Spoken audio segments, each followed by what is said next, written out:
नमस्कार दोस्तों, स्वागत है आपका स्टेनो गुरुजी यूट्यूब चैनल। दोस्तों आज की वीडियो हम लोग प्रैक्टिस करने वाले 120 शब्द प्रति मिनट की स्पीड से डिक्टेशन का यहाँ अभ्यास करेंगे और इस क्रम में हमारा 16वां वीडियो है। इससे पहले हमने 15 वीडियो अपलोड किया। अगर आपने नहीं देखा है तो आप हमारे प्लेलिस्ट में जाएंगे, क्रम वाइज वहाँ पे वीडियो मिल जाएगा। वीडियो पसंद आए तो लाइक कर देना, चैनल को सब्सक्राइब कर लिया करो, इसमें आपका कुछ जाता नहीं है तो ज़्यादा समय न लेते। रेडी, 5 सेकेंड, 120 की स्पीड से सभी लोग प्रैक्टिस करेंगे। स्टार्ट। सभापति महोदय, हम यह समझें कि किसी तरह का चीन का दबाव इस सरकार पर पड़ रहा है जिसने सरकार के सोचने के ढंग में परिवर्तन कर दिया है। मैं गृहमंत्री से विशेष रूप से यह कहना चाहता हूं कि सरदार पटेल जिस जगह पर बैठे थे आज आप उसी जगह पर बैठे हुए हैं और राष्ट्र की आंतरिक सुरक्षा का भार आपके कंधों पर है।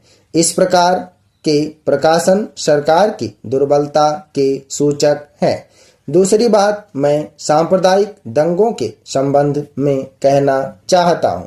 इन सांप्रदायिक दंगों से निश्चय ही हमारे देश की जो आंतरिक स्थिति है वह बिगड़ती जा रही है। दुनिया के दूसरे देशों में हमारा देश बदनाम हो रहा है। सबसे पहले मैं गृहमंत्री महोदय से कहना चाहता हूं कि अब जितने सांप्रदायिक दंगे हमारे देश में स्वतंत्रता के बाद हुए, गृह मंत्रालय इस बात की जानकारी ले कि इनका प्रारंभ कहां से होता है और कौन उनको प्रारंभ करता है। अगर इस देश का बहुमत उनको प्रारंभ करता है तब तो मेरा कहना यह है कि बड़ी कड़ाई के साथ उन पर काबू किया जाना चाहिए।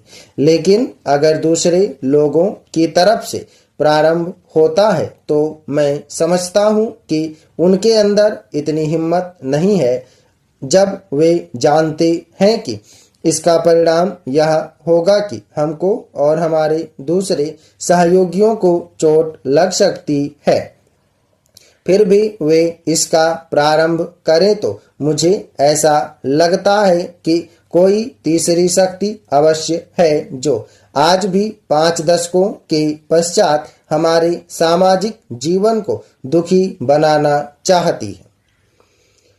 उदाहरण के लिए मैं एक ही बात कहना चाहता हूं। पहले गृह मंत्रालय जब अपनी वार्षिक रिपोर्ट प्रकाशित करता था तब उसमें बतलाया जाता था कि हमारे देश में दुनिया के किस किस देश के कितने नागरिक रह रहे हैं। लेकिन अब शायद जानबूझकर गृह मंत्रालय ने अपनी कमी को छिपाने के लिए इन आंकड़ों को देना बंद कर दिया है।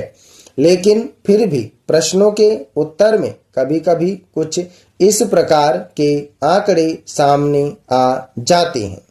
अभी हाल में जब यहाँ पूछा गया कि हमारे देश में पाकिस्तान के कितने नागरिक ऐसे हैं जो पासपोर्ट लेकर रह रहे हैं, तब उत्तर में सरकार ने बतलाया कि इस समय पासपोर्ट के आधार पर भारत में रह रहे पाकिस्तानी नागरिकों की संख्या लगभग 217,000 है।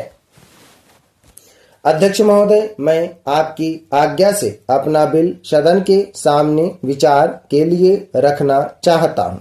मैंने इस बिल में एक बात कही है कि जो विदेशी धन गलत तरीके से हमारे देश में आता है उसके ऊपर कोई कड़ी निगरानी होनी चाहिए। मैंने इस बिल में यह भी कहा है कि कोई भी पार्टी, कोई भी संस्था, कोई भी आदमी अगर विदेशों से धन लेता है तो उसकी सूचना तुरंत सरकार को दी जानी चाहिए।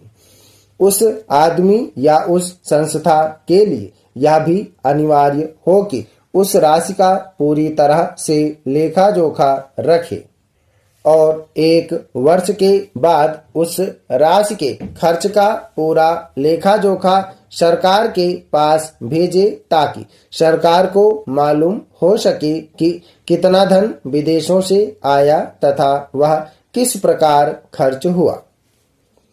इस सदन में इस संबंध में अनेक बार बहस हो चुकी है।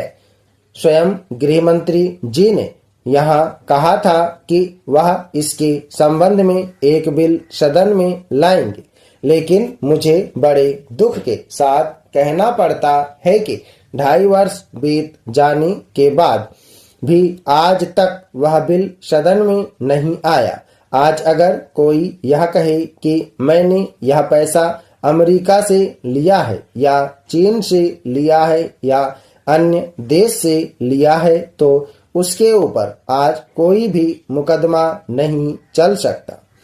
आज हमारे देश में कोई कानून ऐसा नहीं है जो इस चीज पर प्रतिबंध लगा सकता हो।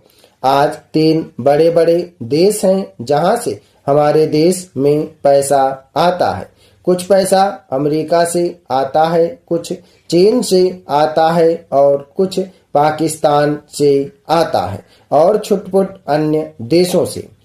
इस प्रकार का धन हमारे देश में कितना फैला है, अगर इसकी ओर आप ध्यान देंगे तो एक चिंताजनक स्थिति आपके सामने आकर खड़ी हो जाएगी। अगर इसी तरह से चलता रहा तो हो सकता है कि एक दिन हमारे देश की सुरक्षा, प्रजातंत्र की सुरक्षा खतरे में पड़ जाएगी। विदेशी सेना हमारे देश पर आक्रमण न कर सके, इस बात की चिंता तो हमारी सरकार करती है, लेकिन विदेशी धन की कोई चिंता यह सरकार नहीं कर रही है।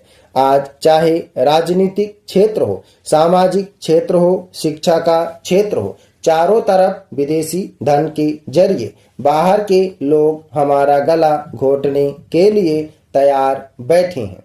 आप बड़े बड़े शहरों में जाएं तो पता चलेगा। अध्यक्ष महोदय, पैसा देकर लोगों को जासूस बनाया जा रहा है। सीमा क्षेत्र में जाएं या पिछड़े क्षेत्रों में जाएं, चारों तरफ विदेशी पैसे के बल पर हमारे देश के साथ खिलवाड़ हो रहा है। इतना ही नहीं, विश्वविद्यालयों में जाएं तो वहां भी यही खेल खेला जा रहा है। गिरजाघरों में, मंदिरों में, मस्जिदों में विदेशी पैसे के बल पर अपना प्रभाव जमाने की कोशिश हो रही है। यह समस्या किसी एक पार्टी की नहीं है, यह राष्ट्र की समस्या है। आज सदन में वित्त मंत्रालय की मांगों पर बहस हो रही है। सरकार के हर विभाग का वित्त मंत्रालय से संबंध होता है। देश में जो प्रगति हुई है और हो रही है उसकी काफी चर्चा हुई है। जो प्रगति हुई है वह चारों ओर दिखाई पड़ रही है।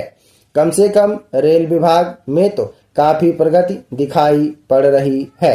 रेलों में अब भीड़ कम होती है। बिजली का भी काफी विकास हुआ है, लेकिन देहातों की तरफ हमारा जो दृष्टिकोण है उसको देखकर कुछ कष्ट होता है। अभी जो जनगणना हुई है उसको देखने से मालूम होता है कि शहरों की जनसंख्या अधिक बढ़ी है। आज देहातों से लोग शहरों की तरफ आ रहे हैं। हमारे राष्ट्रपिता ने कहा था कि लोग देहातों में बसें, देहातों के जीवन को पवित्र करें, लेकिन स्वराज्य के 55 वर्ष बीत जाने के बाद भी देहातों की तरफ न जाकर शहरों की तरफ लोग आते जा रहे हैं। इस प्रश्न पर हमको कुछ गंभीरता से विचार करना होगा। अगर देहातों में लोगों को सुख सुविधाएं मिलती जो आज शहरों में प्राप्त हैं, तो लोग देहातों से शहरों की तरफ न दौड़ते, बल्कि शहरों से देहातों की तरफ जाते। देहात के जीवन में 2 प्रकार की चीजें थी। एक तो जमींदारी प्रथा थी और दूसरे वे लोग थे जो रुपए का लेन देन करते थे। जमींदारी प्रथा समाप्त हुई, इससे लोगों को कुछ राहत मिली।